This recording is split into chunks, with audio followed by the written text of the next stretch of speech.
You're listening to American Slacker Podcast with Matt Gertz and Jesse Landers.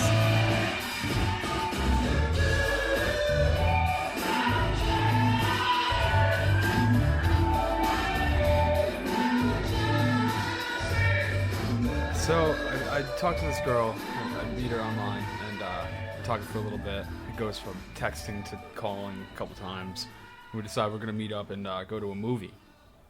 And okay. So I meet her somewhere like in between like my town and her town, and we go. It's a smaller place, and I go to the movie theater. I'm waiting for her, and I finally get a text that says she's inside. When I had gone by, there was nobody like in the lobby, like I did a drive-by, and so I go in, I walk in, and she's like in the front corner, like hidden away, and I walk up to her, and I'm like, hey, what's up? You know, like doing that awkward break the ice scenario when you first meet somebody, and she like hugs me real quick and like turns away, like, and is talking to me, like looking out the window, like, and opening the door, and like just being real awkward. And she's cute, so it's not like, you know, it was just odd.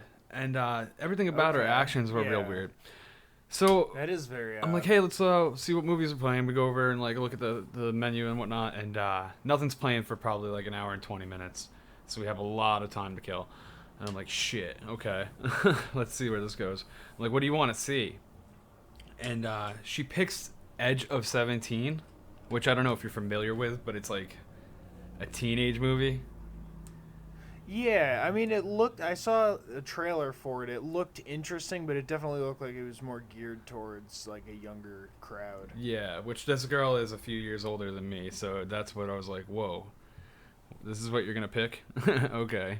So, you know, of course, I'm like, I didn't say anything. I was just like, yeah, all right, can we have two to blah, blah, blah. And so I'm like, okay, what are we doing? And she just, like, walks out the door, and I'm, like, following her. I'm like, okay. And she's, like, goes to her car, and she's like, get in. And, like, we get in her car. And I'm like, okay. And I'm like, where are we going? And she's like, you'll see. And I'm like, okay, maybe this girl's fun and adventurous. I'm like, okay, I'm down for this. Let's see what happens here. You know? And she drives up the road and brings me to a girl's clothing store. Okay. Yeah, which I was like, okay, whatever, I'll roll with it. Like, I mean, people get nervous on first dates. Maybe she's just really nervous. So, like, again, like, running inside, I'm following her, and she starts, like, looking at stuff, and, like, out of nowhere, dude, breaks into an Irish accent. No joke. Okay. Real loud, not like just talking to me quietly, like real loud, like fucking loud as could be through the store, like almost embarrassing. I'm like on my phone, like, oh my god, I'm like, what the fuck am I gonna do here? What did I get myself into? This night's just begun. You're captive, dude. I'm like, stuck. I bought tickets to a movie already. I want to see I'm getting my money's worth in seeing this movie. True. Well, that and she's driven you away from your vehicle. Oh, well, that, dude, yeah, that was the other part I was thinking, too. Like, I can't even lie. Like, at one point, I was like, fuck, I wonder how... I didn't pay attention to that too much. I was, like, a little stoned, I'm not gonna lie. Fucking, I'm like, oh, I don't know how far away from my car I am. Oh, man. Yeah, so I'm like, fuck. I don't know this town that well. It's not a good scenario for me to begin with. So we're going around. She's doing a loud Irish fucking accent. She's buying shit, looking at shit. We go around the store like 8 times, dude. Like circling the store. She's touching everything. I'm like, oh my god. She goes and she's holding stuff, and she keeps repeatedly going close to the doorway and setting off the alarm. Yeah. Like on purpose, almost. Dude, I was like, she has to be doing it on purpose. She did it 3 times, and I'm like, give me that. Like, I'll hold it. And I'm just like, wow. Oh my god, this is so awkward. She's like talking to the little kids in the Irish accent, like 3 to 5-year-old kids. And I'm just like, oh my god, this is gonna be the worst night ever. So finally she pays for her shit, talking to the cashier in an Irish accent the whole time. Fake as fuck. Oh my god. Which just made me so uncomfortable to begin with. It's like first date, no. Like when we know each other, like, yeah, I can like imagine you being weird, like that's fine, whatever, like here or there. But this is even like for knowing somebody very long, like I don't know. I guess I just can't imagine it. First impressions are very important. That's what I think. Yeah, yeah. So I try to be very polite and funny and witty, but with boundaries, sane boundaries that I like to establish. So we go back to the car. Dude, we spent an hour in the store basically. So the whole time we're waiting, we we showed up at the movie 20 minutes early or whatever. That was so awkward. We're walking in and they have these snowman displays. They're little stuffed snowmen that are 3 or 4 feet tall. And she's like, "Oh, I have a story about those." And she finally broke her Irish accent in the movie theater. And I'm like, "Okay, great." And she's like, nobody's around really, but she still didn't tell me. And so we finally go into the theater, and she tells me, she's like, I came here and I collected every one of them, and I lined them up in the theater in its seats, and I put popcorn and drinks in front of them and took a picture. And, ha ha ha ha ha, laughing, and I'm like, oh my god. Oh man, dude, this is right out of a movie. At this point, I'm terrible at recapping the story. Thank God I was stoned. No, you're doing a decent job. This is I'm sure I'm missing some of the key points that were just whoa, going from level to level to level, raising the crazy meter.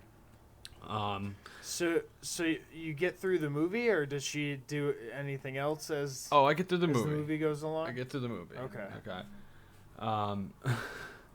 People come in to the movie because we're the first people there, and then people start coming in, and she proceeds to say hi to multiple people, hello, hi, hey, mad loud and obnoxious.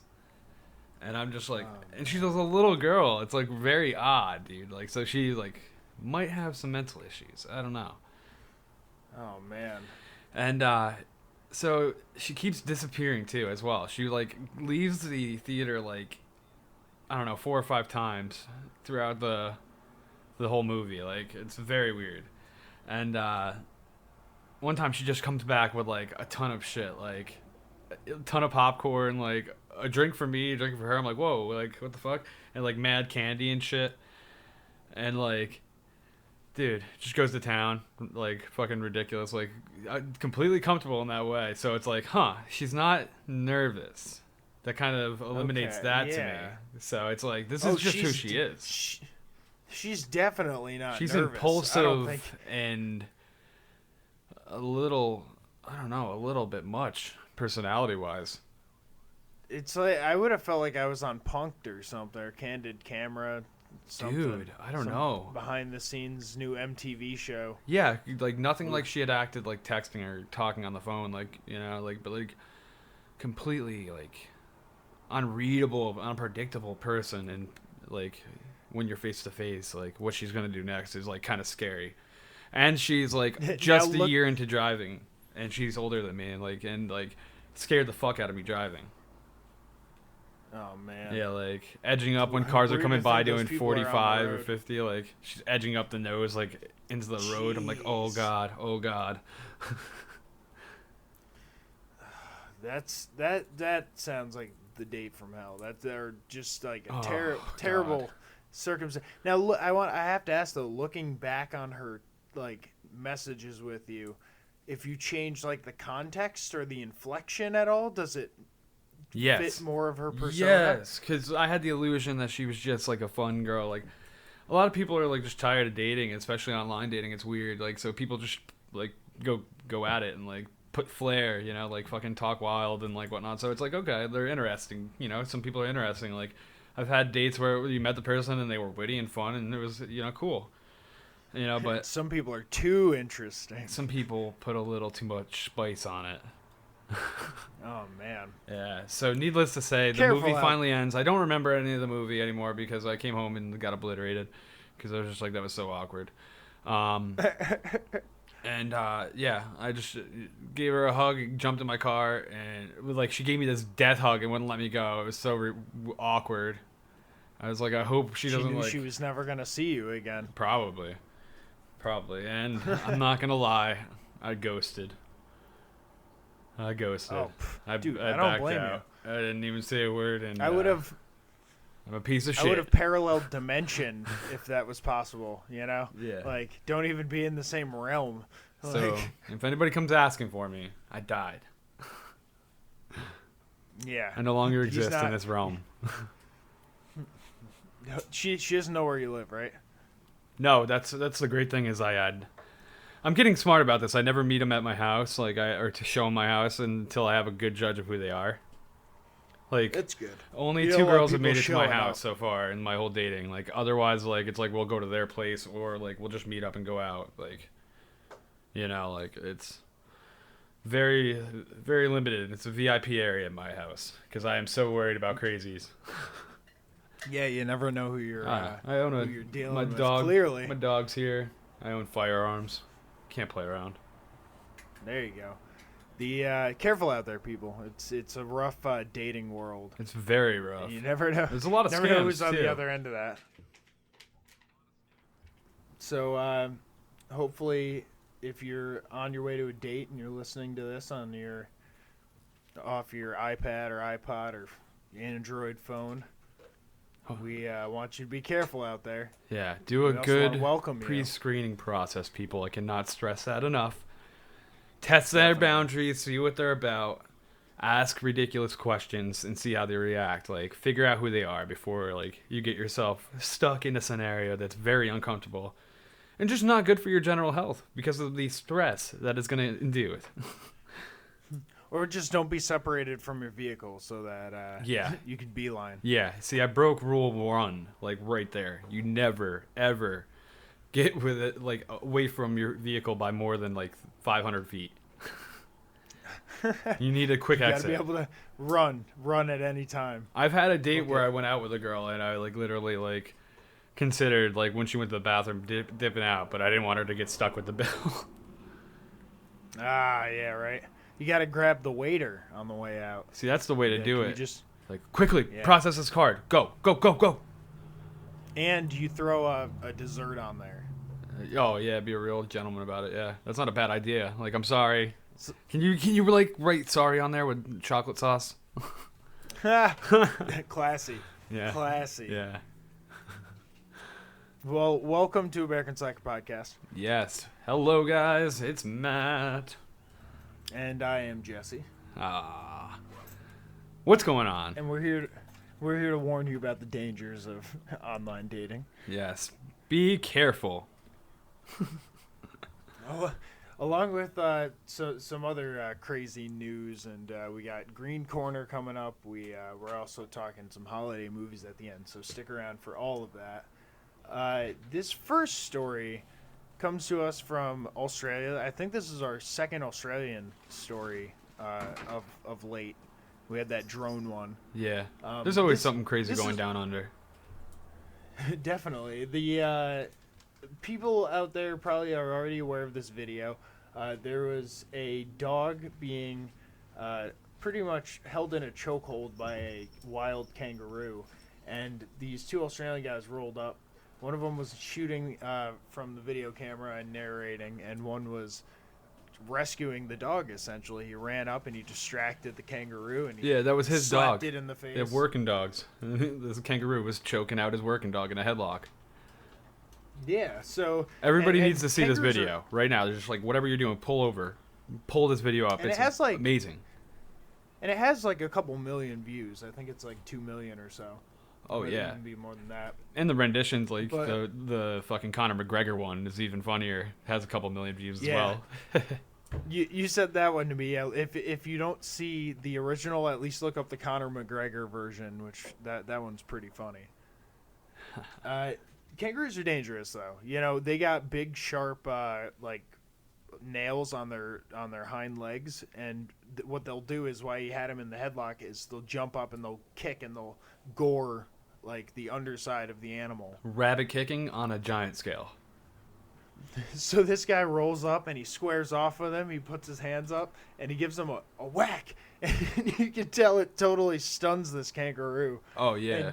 And we're not advocating going out. Like, if these two dudes were just going out and like bum fight style, like jumping off the car and be like, "There's one, get him," and like bam, bam, bam, yeah. like beating up wild kangaroos for no reason, we would not be supporting this. But he was rescuing his animal. Yeah, the So dog. it's totally there's understandable. if you freeze a frame like at the right time, like the dog's looking at the owner with such a face, like, oh my god, I'm being rescued. Like his eyes are bug-eyed, like, because he's literally worried for his life. This kangaroo is fucking choking him out, like little, you know. Yeah, he was freaked out. Yeah. Yeah. And the guy that rescued the dog, he's actually a zookeeper too. So if anyone knows how to like kind of handle the situation, I would assume it would be. I'm gonna defer to the zookeeper over my own knowledge. Yeah. This isn't the first time I've had to slap a roo, and it won't be the last. Now there was worry that he might lose his job over this. You know, if I walked up and punched a kangaroo, I might be worried that I might lose my job too. But he's gonna keep his job. Yeah, So it was we're happy about self-defense and it means. The news reports, we have Fox 25. They report that he won't be facing any charges or losing his job. So That's good to hear. That's good to hear. Kudos to that zookeeper in Australia Ah. handling his shit. Yeah, man. Fucking kangaroos are the buff fur human mixture, like in the wild, man. They're creepy looking when they just stand up and they're all like jacked looking, like just looking for a problem. He's muscular. They always are. He's super muscular. There's another video where it's a return video to that. It shows that video, and then it's like when you hear your little brother got jumped and you're looking for the dude that did it, and it's just a big kangaroo that's even bigger, like fucking looking into the horizon, like flexing, like his arms are just moving a little bit, like oh man, kangaroos are scary. Yeah, they got. I wonder how they get like such big arm muscles up top, because I understand the leg muscles. They're hopping around all day. Genetics, man. Yeah, it's got to be. It's genetics. It could be a diet. You know, I'm not sure what they eat. Yeah, I don't know what they eat either. I'm assuming they're just herbivores, but who knows? They're on that paleo. Yeah, because I've learned like that chickens eat fucking mice now. Like cows will eat birds. Oh yeah, deer will eat birds. Yeah, whatever they can catch and eat. They're monsters. Now, there's our next story is about what one person really, really wants to eat. Okay. Everybody enjoys eating. Now, this is like an ongoing story. It originally popped up about a year ago. This lady named Xanthi, I want to get it right, Xanthi Parillo. Okay. She addressed her city council because her local McDonald's in Santa Clarita, California, didn't have the McRib, Okay. and she loves this McRib. The McRib. Okay. It's we- like that's what they used to feed us in the lunchroom at school. So I never really got into the McRib myself. Yeah, I mean, that's kind of what I equated it to. I never recall myself actually ordering it at McDonald's, but that's kind of what I'd imagine is the McRib. Then don't they put pickles on it or something? Oh, do they? That's a little nice spin on it. I didn't know that. I don't know if they do. Either way, I don't like pickles. Oh, that's So- right. I forgot. Yeah. I could see that being a reason why I haven't tried it. Yeah. You know, but this girl, she says that every Thanksgiving, her family orders a 50-piece McNugget and like a bunch of McRibs because like her dad was a really big fan of it, and I guess that sort of was passed down to her through tradition. You know, Okay. like family. It's kind of it brings them together for the holidays if they have. Not my choice, but if there's So- sentiment behind it, I think it's cute. You know. Yeah, it's understandable. So last year around Thanksgiving, she lobbied her city council to try and get them to talk to the local McDonald's into saying, you know, people want this or whatever. They didn't really take any action on it, and the videos kind of resurfaced and gained popularity and gone a little viral because it was Thanksgiving again, you know. So I'm sure it kind of was hashtagged with Thanksgiving or something along those lines. She readdressed it saying, you know, I hope the popularity of this video again is going to be able to sort of jumpstart the McRib Movement.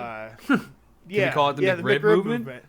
I like the that. hashtag McRib movement. I like So, that. Maybe I'll try a McRib. she- Get behind this. Yeah, if they don't have pickles on them, I'll give them a whirl. Right? Fuck it. She even wrote a song. If you want to go and listen to her Mcrib song, you can find it. Go to YouTube, type in the Mcrib song, Mcrib Blues, and it's her singing. She has a pretty good voice, and we were addressing the fact that she even she plays guitar, she sings, and she has a neck thing for the harmonica. Yeah, she has a harness for her harmonica, like she thinks she's Bruce Springsteen or something. Yeah, I mean it's not a bad song. I listened to it. It really wasn't. No, it was actually it surprisingly good. And I mean, if you're gonna be if you're gonna be an activist for something, I mean, why not make a song for it? It's more moving. It'll catch people. So next time you're at your local McDonald's, for the hell of it, even if you don't want it, ask for the McRib, and then when they tell you they don't have it, tell them you want it. Let's make this a national movement, the McRib movement. Let's jump on with Miss Perillo's lobbying here to get the McRib. Let's get it year round. Year round, people. I don't even up on the McRib. I don't even eat it, but people should have the choice, and I think that's her point too. Is like we should have choice. And she was dissing on McDonald's breakfast. So I that's one thing I can't get behind is because no. I McGriddle? I love McDonald's breakfast. How dare you talk about the McGriddle? She was ripping on it because she's like, it shouldn't, whatever. They made it available all day, but that's not as good as the McRib. I don't know about that. I can't get behind that. I would beg to differ on that, but can't agree 100% of the time. Let's order McRibs until they actually exist, and then we can stop. Yeah. Just fuck it. Yeah. Once they're on the menu, then you don't have to like lobby for it anymore. Yeah. Again, we're about freedom of choice here. We just want to see more McRib. And she pronounces it in a weird way too. She says instead of McRib, which is like how I say it, she says Mcrib. Mcrib. So like, come over to Mcrib. Yeah, exactly. Mcrib. Like that's where we hang out is Mcrib.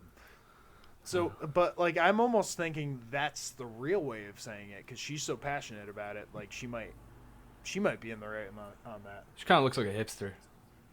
Seems like it. So when you ask for a little bit, but she's definitely in love with the McRib. We can definitely say that about her. When you lobby for the McRib the McRib at your local McDonald's, you should order it that way. You say, "May I have one McRib?"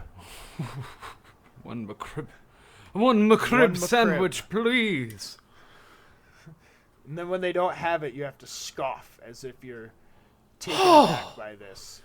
You mean you do not have McRib? Act as if you were about to faint. Ooh, that's even better. Hand above the forehead, like you're catching the sweat. If you have a powdered wig you can throw on, even better.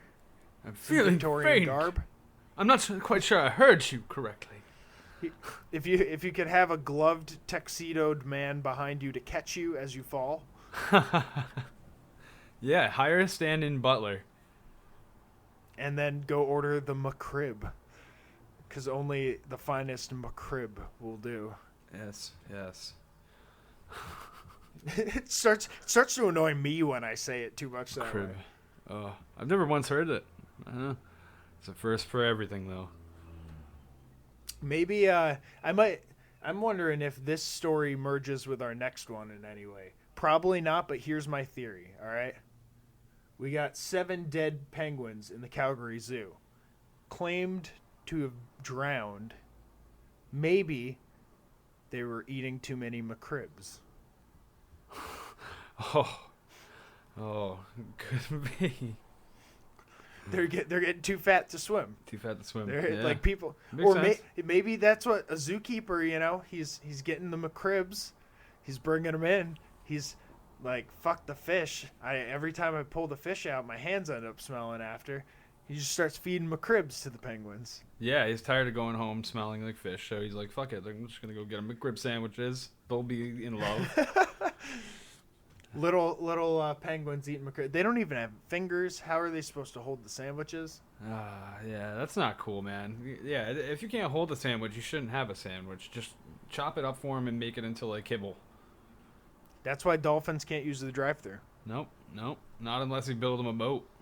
And even then, you can't give them wrappers because then you're being really rude. Yeah, right.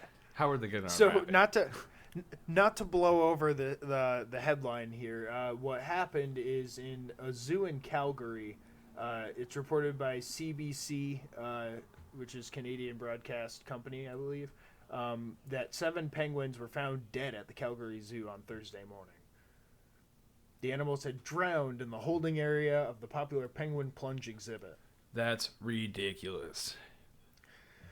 Yeah, and this, I guess it plays out like a horror movie. This zookeeper walks in, she sees 1 dead penguin, and then she sees 6 more just floating there. And this is like a larger exhibit where there's multiple types of penguins. I believe they said that there were like rock hopper penguins and I believe emperor penguins. So there's multiple types of penguins in here, and just 7 of them were floating dead. Were they all the same type of penguin that were dead? That's what I've been trying to investigate. They haven't declared like, oh, it was all one type of penguins. Because if it's one type, I'm assuming we have penguin warfare going on, like a gang type deal. If it's different types of penguins, I think there's selective killing going on from a zookeeper that's just had it with these penguins. It's the Humboldt penguin. It was 7 Humboldt penguins. Dude, gang warfare. These other penguins have had it with these Humboldt penguins, and they put an end to it. So there were 22. There were 22. Now there's 15. They're thinning their numbers out. See, they did it like recently. You can relate it to like Walking Dead. They're selectively killing off the people that are a problem to let the other ones know, keep your shit in line or you're next. Man, they surrounded them. So it's the other 2 types of penguins together. I'm telling you, man.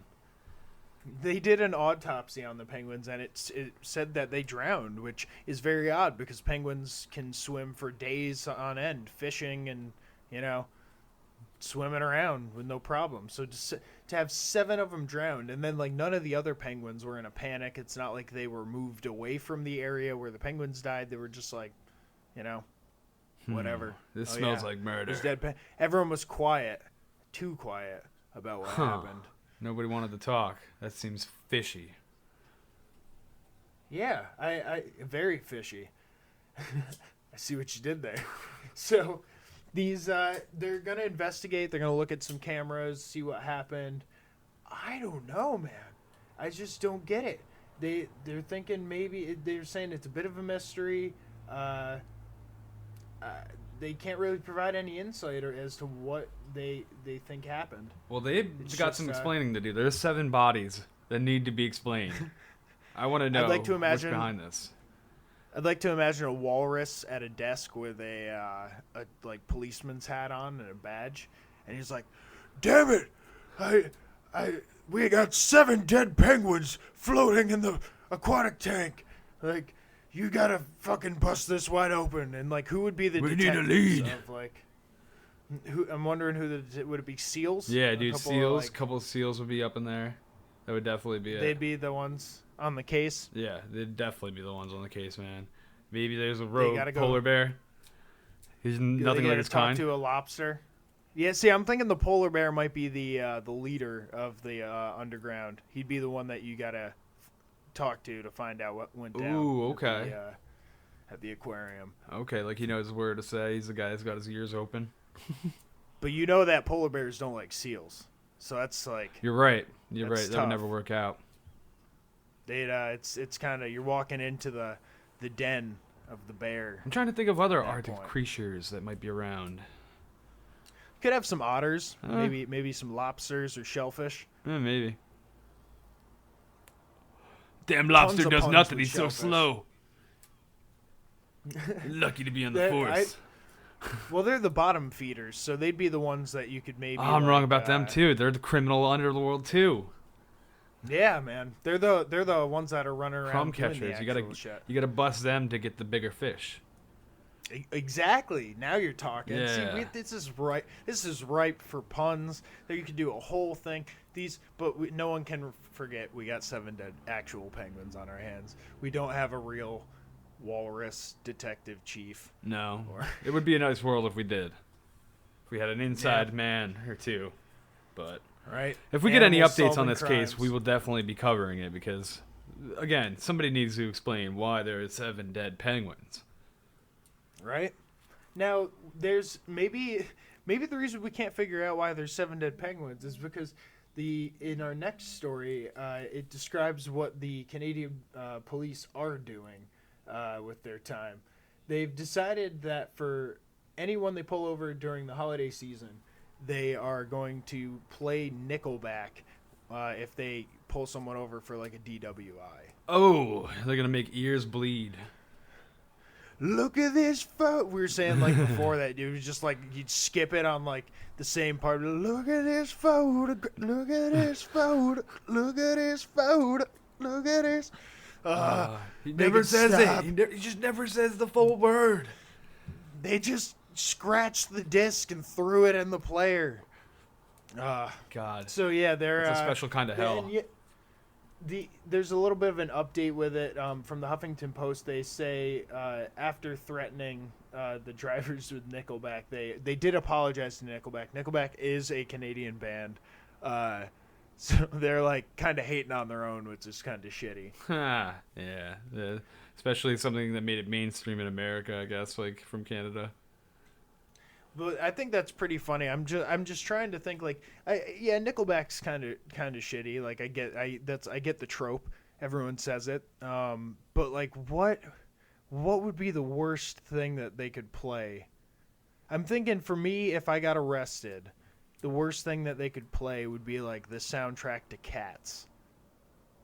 Oh, that would be a bit. I got a little taste of that when I was watching the Thanksgiving Day parade. I can deal with Memories. That's an okay song. All the other ones, it's just too much for me. I can't deal with that shit. See, I haven't heard that in years since I was a kid. Right? What do you think if you had to pick like a worst case scenario? Like you get picked up and you get thrown in the back of the car and the cop looks and he's like, You're gonna hear some shit, and then he clicks on the radio. What's playing in your scenario here? Huh. That's a hard one. I feel like the old school Metallica would do me in, just playing the same song over, do laps, playing the same song loud as shit. Like too loud to even like hear Who Let the Dogs Out? That would be another just one. Just on loop? Yeah, Who Let the Dogs Out, like putting that on loop, like just the chorus. That would be pretty shitty. I feel like you could do this with just about anything. You could ruin good songs to people, like just like put Stuck on like Living on a Prayer by Bon Jovi. Like, whoa, whoa, whoa. It's like no, I'm never gonna listen to this song again. It's like why John Bovey? Oh God. Oh man. So yeah, that's they apologized to Nickelback. You know, they're trying not to hate on them too much since they are a hometown, if you consider Canada a town. Yeah, whatever you want to call them. Yeah.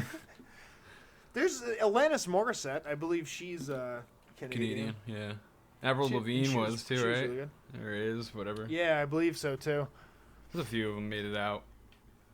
Did some shit.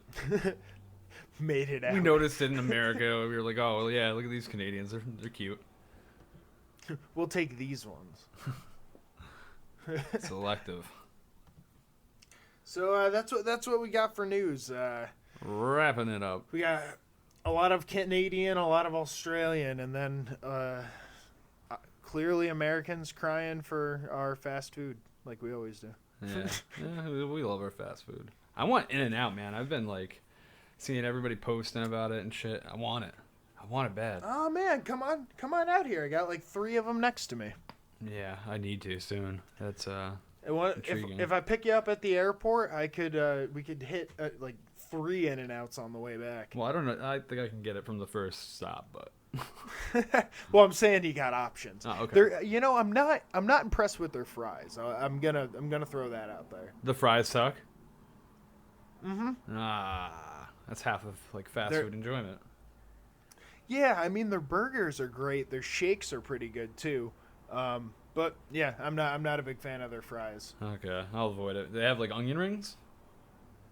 No, they're very basic. They got burgers, fries, soda, milkshake, and I think that's pretty much I'll it. just get a burger, please. But I got fries. I still get the fries sometimes because, like you said, it's kind of part of the package deal. So I got a burger, fries, drink, or 2 burgers, fries, drink for myself and my girlfriend, and it came out to like $10. Oh, that's pretty cheap.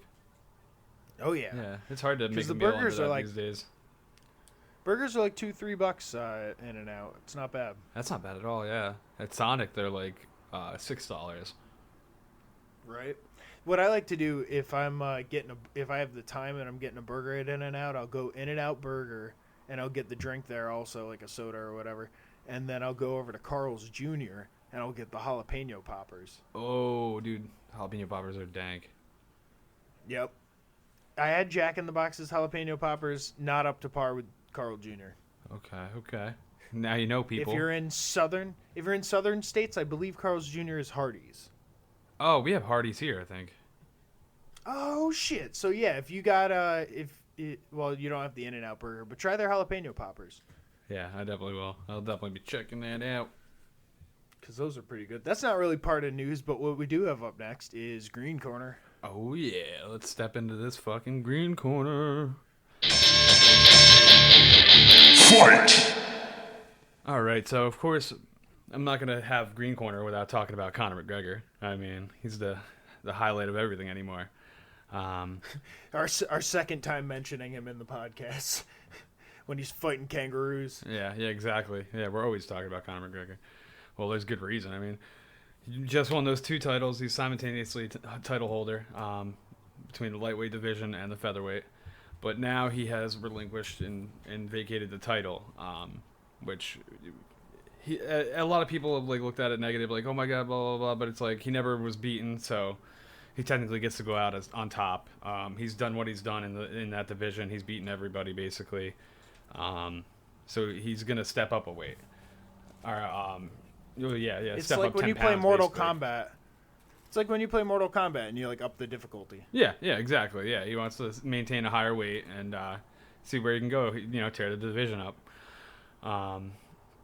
So that's pretty crazy. Finally, giving that up after talking all that shit, like it's gonna take an army to take one of these belts from me. Now we're gonna have the. It's weird. We're gonna have an interim like fight for the title coming up this weekend. Between Max Holloway and Anthony Pettis, and then they will face off against Jose Aldo for the actual title, because Jose Aldo is now the undisputed champion technically. And so it's weird how that's working out. So once these guys fight, whoever wins that will fight him, and then we'll have like a real undisputed champion. But the title's still like being held by multiple people at this time, and Conor's still carrying around 2 belts, not for nothing. So. There's Nice. quite a little weirdness going on in that division right now. Another thing with Conor that's been going on, like he posted another, like he's big on social media. He's always posting like suave photos and stuff. And so one of his recent photos that he put on Instagram was captioned "wearing my PJs on the PJ private jet," because he's on a private jet, and there he is wearing his little pajamas, and he's wearing socks with sandals. And fucking got his, $30,000 Rolex on and shit. Sunglasses on. Looking at a newspaper. The newspaper is upside down. You think he did it on purpose? That's what, like, a lot of people are like, he's the dipshit, blah, blah, blah. I'm like, it's Conor McGregor. Like, Yeah, he's joking around. That's what I assumed when you said it. Dude, he owns the world right now. Like, he's on some kind of different shit. I think that's like they kind of missed the point of the joke. Yeah, exactly. And I see it, like you see it, like it's hilarious. He can do what he wants. Are you paying attention to him? Are you really paying attention to him? That's like a cheap joke, and if they like the people who are saying that, it's like they're clearly not in on it, I guess. Yeah. And I mean, again, with owning the world, he's as we were talking earlier, we mentioned in another podcast that he's in one of the newer Call of Duties, as he does an acting job in that. Now he's actually going to be on Game of Thrones. Oh wow. Yeah, so during this, like, I think it'll happen during this, like, 10-month break that he's taking. He's gonna make an appearance, and he's gonna be a crew member on a ship sometime in the next future season. Not this season, I believe, but the next one, because Game of Thrones is gonna be on, they're always shooting ahead. yeah, for another few seasons. So I think that's awesome, man. It's gonna be interesting to see. I guess the director is like a huge MMA fan, and he like headhunted Conor for this part, and he wouldn't accept anybody else playing it. So That's funny. yeah, we'll see. I'm sure Conor was all over that. Like, how much is the check? You know? Right? Yeah. Well, that and it's Game of Thrones, and I mean, I don't know if Conor McGregor watches Game of Thrones, but it's definitely a like household name now that people are aware of. Oh, without a doubt, man. I mean, he's running around saying he's undefeated and shit, but we all know that Diaz kicked his ass that first time. That's right. And that's another thing about this 10-month off. Nate Diaz put up a post on Twitter where he was like, "I'm taking 10 months off. That's a fact." Like, because he's like, he doesn't want to fight anybody but Conor, because he knows like he'll be the one to derail him. And he's like saying that he's like, they're keeping him away because they don't want to fucking derail their main star right now. Yeah, because we were talking about in the one podcast how he was possibly going to buy stock into the UFC, which would then make it kind of sticky because he's a fighter. So how does it work if a fighter part owns the company that he's fighting for? Does he get favoritism, or how does that work? Yeah, exactly. Because also there was, and I mean, call it conspiracy, call it what you will, but the Diaz brothers were blacklisted from UFC 205. Yeah. Well, they wanted to keep him away, man. They don't want him stealing the spotlight of their star. It's kind of weird. And I mean, that's just a rumor, but you know. So I mean, not that like, I mean, do what you will with your company, but it seems a little sloppy if you're kind of favoring a fighter, because then people are gonna start to assume things, whether or not they're true. Yeah, exactly. Yeah, the rumor mills are deep these days, especially with the internet. Yeah, so I mean, none of that's. I mean, not that none of that's confirmed. Everything that we said was factual, but who knows? It's interesting to see what they do with Conor McGregor and how that affects the fighters that take him down. Well, yeah, and also Conor just got granted a license in California for boxing. Oh, really? So that's going to open up a few doors for him. There's, a lot of rumors about him fighting Floyd Mayweather, but that's not going to happen. Floyd Mayweather has been undefeated for 20 years. He has nothing to gain by fighting Conor. He's older. I mean, it's just not worthwhile for him. Floyd Mayweather carrying around millions of dollars on him. Oh, dude, he's absurd. And why would you derail your legacy for one fight? That's, it would be the biggest thing in history, but... Well, wasn't his last big thing with Pacquiao, and there was all kinds of controversy about his shoulder, I believe it was? Yes, I think so. Because that was I think it was Manny Pacquiao was fighting Floyd Mayweather in Vegas or something, and I remember there was an injury or something that wasn't revealed before the fight. And, like, people who had, like, invested or something like that were all upset. Because they're like, oh, how is it a fair fight, if you have an injured fighter. Yeah. Even though he won. So I don't understand. Yeah, there's a lot of that in the fighting world. Yeah. But he's definitely on top. Yeah. Oh, he is. He's on top, and they're trying to look for a high-level opponent for him to break in. So I'm interested to see if he takes 10 months off or if he takes a box match in that time. Yeah. That'd be cool. It'd be cool, yeah.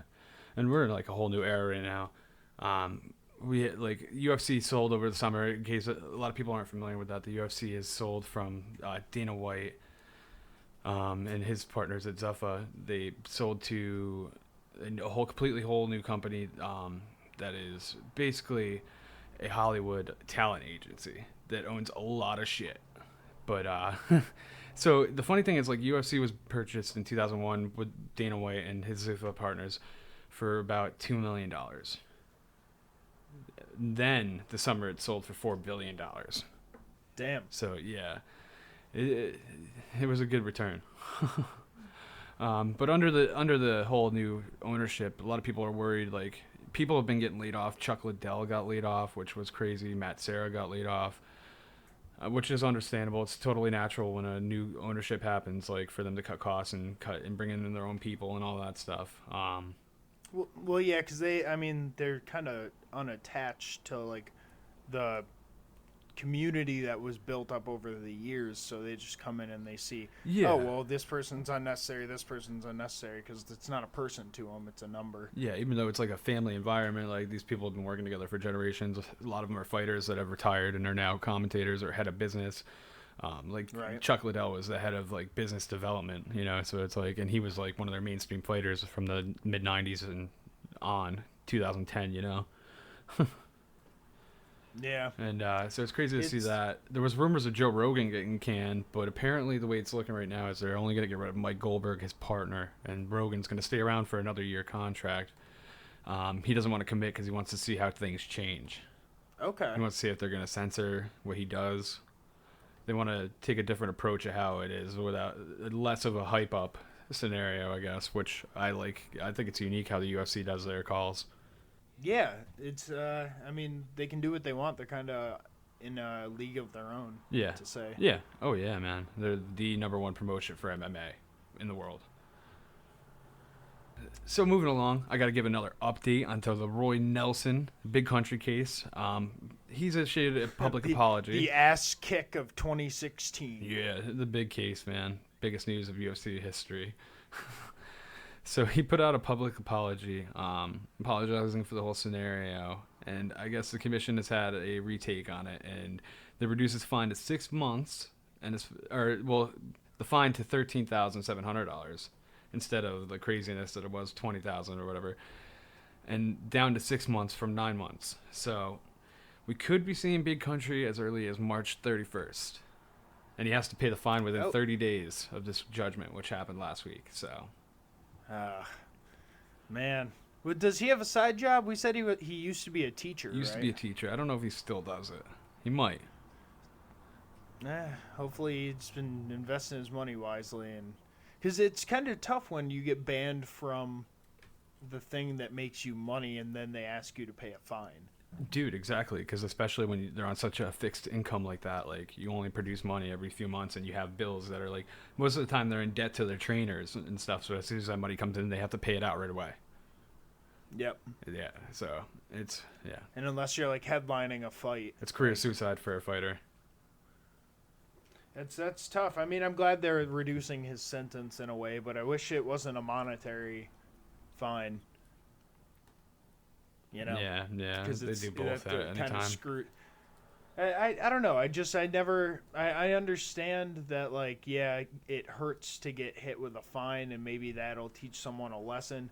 But at the same time, I feel like there's other ways.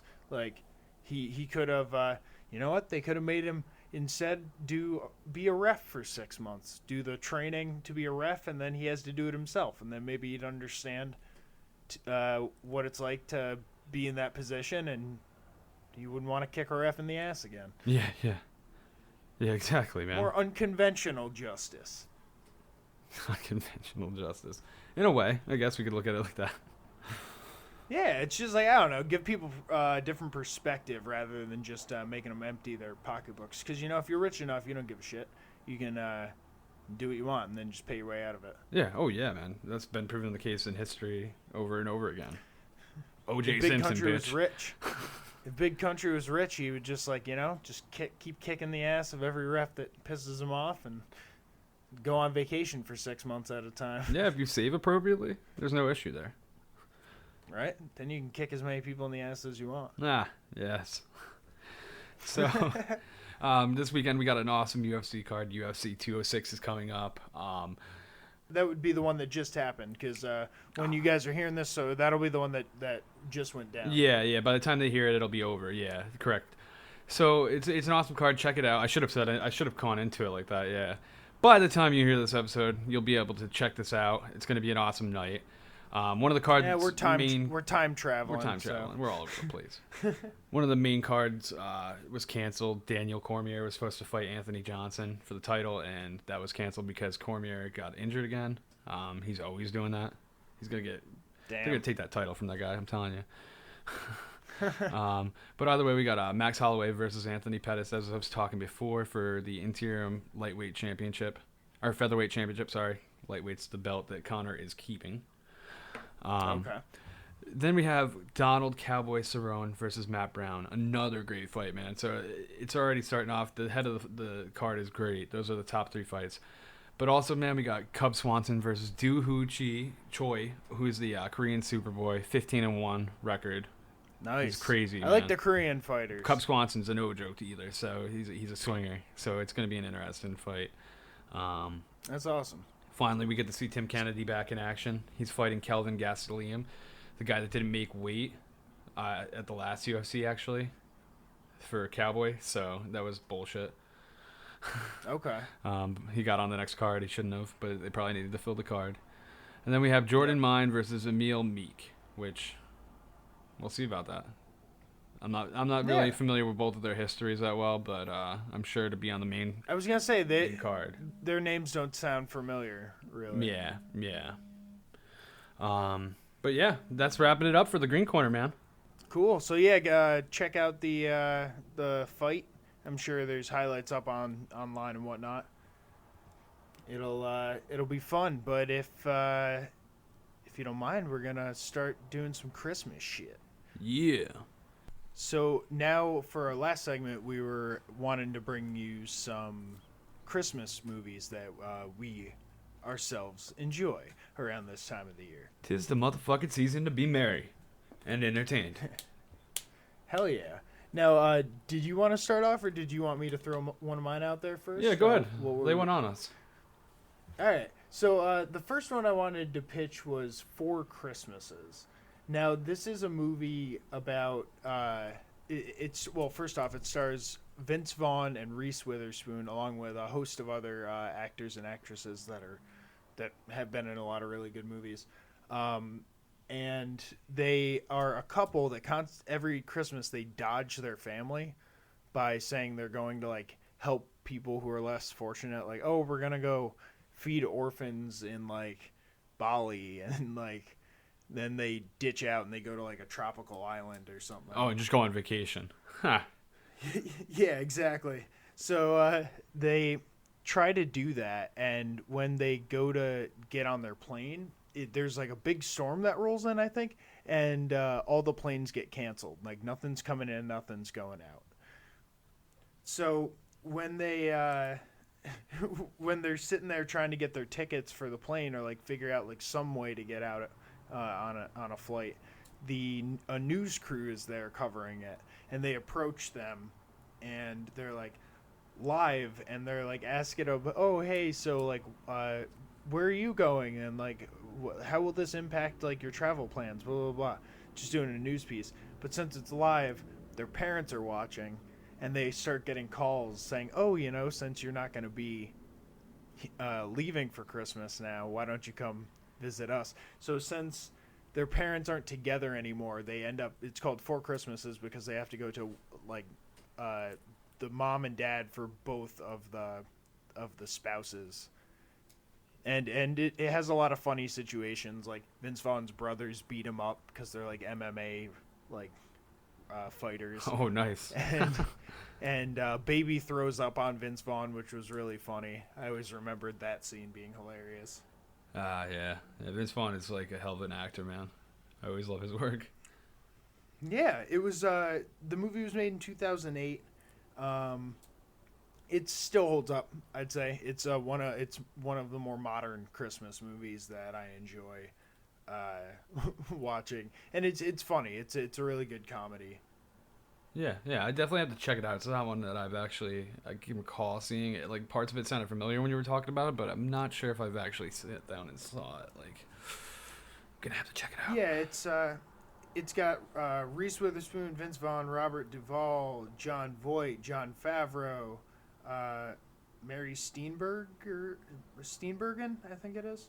Huh. Kristen Chenoweth. There's like a lot of people in it. It only got 5. I'm being generous. It got 5.6 stars on IMDb. But I don't know. I think it kind of holds up. It's not a bad one to watch. Yeah. I feel you. I can't go by the IMDb a lot of the time. Like, cause individualism, you'll find certain things about a film that you like, and it'll draw you in. Yeah, right. You know? Like, you give things a chance, despite sometimes the ratings.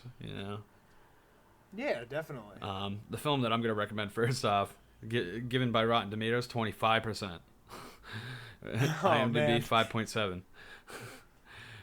So these are personal picks. These aren't Academy Award winning. You might not picks. relate to them, okay?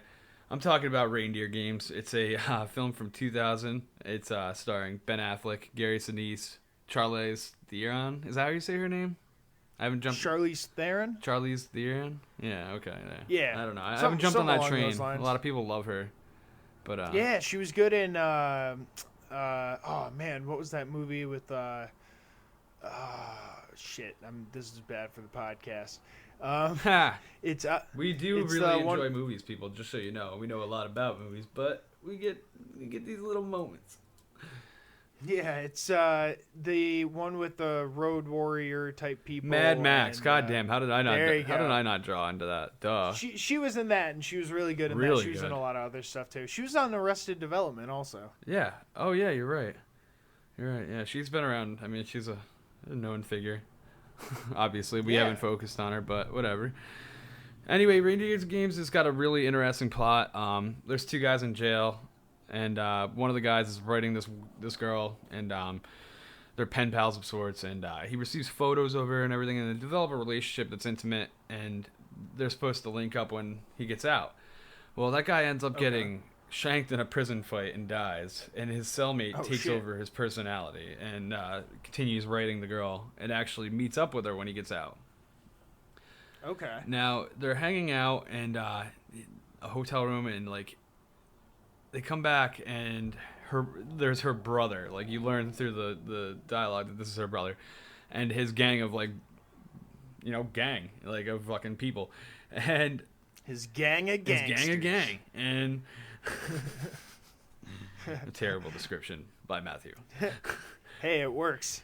Anyway, so basically they co-op him into doing a robbery, and through like known associates like of that person that he was supposed to be. Like there was supposed to be like a guy at a casino, an Indian casino, that knew the guy that was killed in prison that was originally writing the girl. Okay. So they need him for the plan. Basically, they devise a plan to rob this casino all dressed as Santas.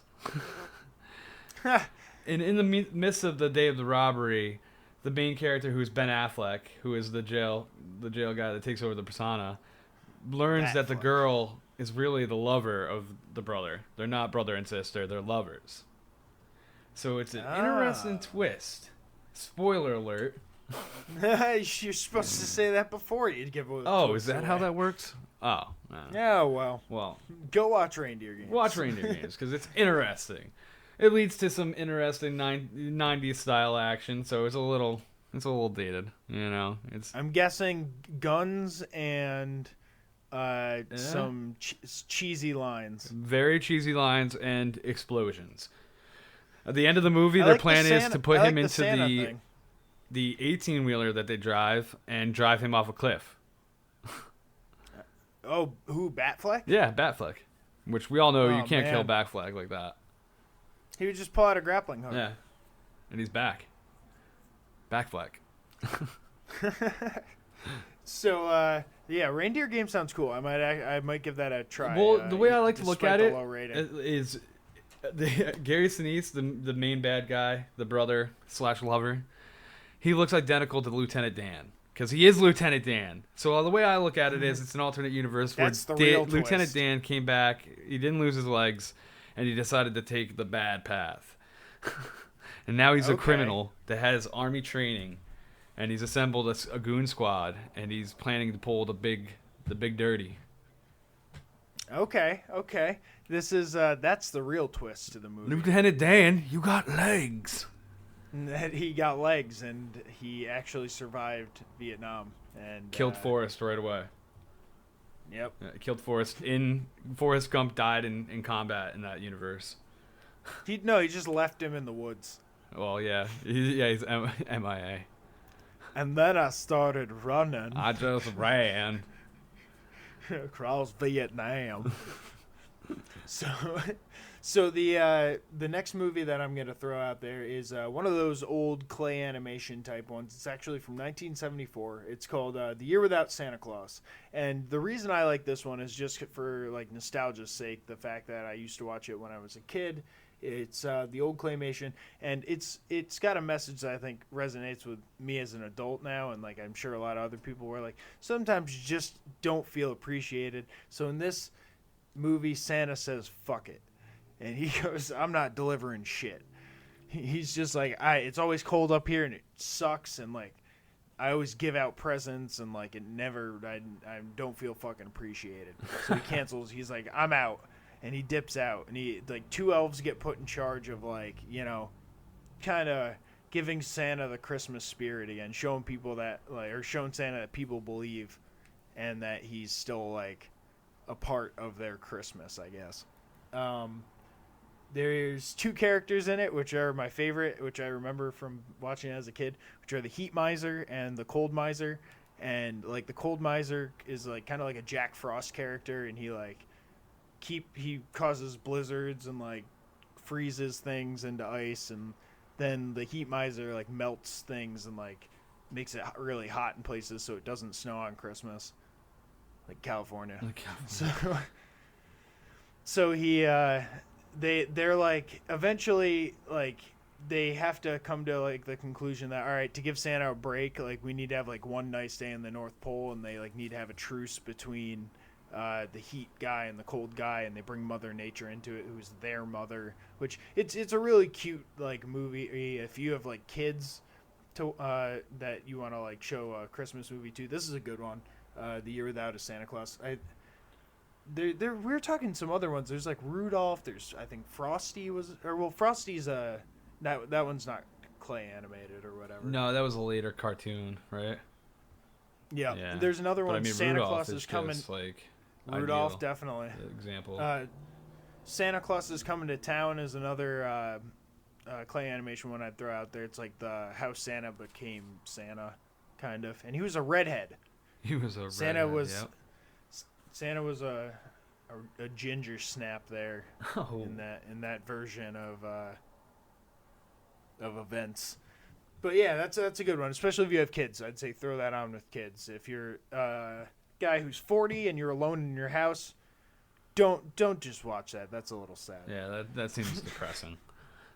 Yeah, sitting there with your shirt off, you got it blaring like with Christmas music going through your walls, and your neighbors can hear it, and they're like, I know he doesn't have kids.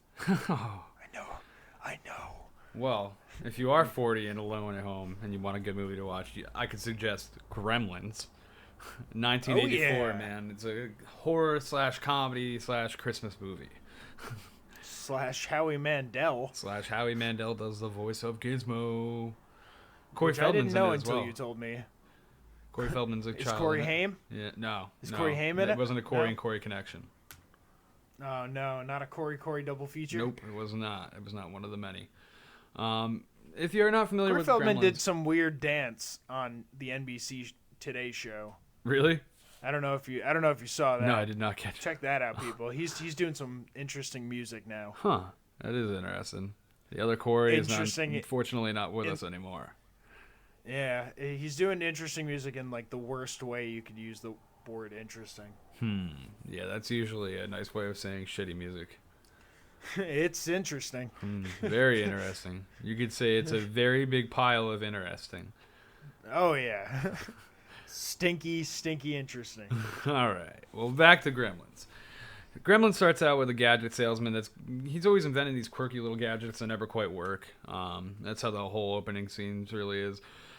Anyway, he's in Chinatown looking for a gift to bring home to his son for Christmas.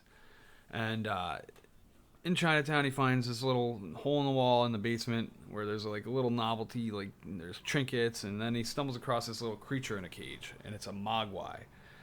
And he after arguing with the shop owner, which is Filipino for coconut. It is. Don't fact check me on that. I was just backing you up, man. Don't tell him that, because now they can fact check. Now we're losing our legit. Oh man, it's a bad downward spiral. It means coconut, people. Believe me. Let me get some of that Don't Mogwai believe water. Google. It's just this dirty little hamster soaked water. gave him a bath in. Ugh. That's not what I meant. Ugh. That's not what I meant. You don't want to get them wet. Yeah, you never get them wet. So, yeah, going into the Mogwai. The Mogwai rules are you never get them wet because they'll multiply. And you never feed them after midnight because they'll turn into a gremlin. And you don't want a gremlin because gremlins are no good. They're just tricky little creatures that'll play tricks on you and eventually kill you. Gremlins are assholes. They're real assholes. They're just... They range from prick to homicidal killer. Yes, and they have homosexual tendencies and they can be highly intelligent, as we learn in the sequel. Wasn't that the new breed or the new batch? There was like or a male something? gremlin that was like dragging, which was way ahead of its time. Props to them. Yeah. Gremlins are progressive. Props to We them. got to give them that. But anyway, so he gets to his son, his Mogwai, after arguing with the shop owner. And as you can imagine, the Mogwai gets a little wet. Some of his offspring might eat after midnight. And it leads to a crazy story that you can still appreciate, and it holds up to today. If you haven't checked it out, I would definitely recommend Gremlins for get you in the holiday mood or anytime. If you're Halloween, if you're looking for a good horror comedy, it's cool. And Rotten Tomatoes give it an 85%, so further Nice. back. That is a classic. Yeah, it is a classic, man. A lot of people I know haven't seen it though, which is like, what? Yeah, that's a good one to check out. Definitely around Christmas.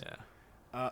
Now, what with the rules of that though, which I never understood. I guess like this is my assumption. It says don't feed them after midnight. Is that until sunrise? Yeah, that's what I've always kind of assumed, but there's like they never really mentioned the true rules of it.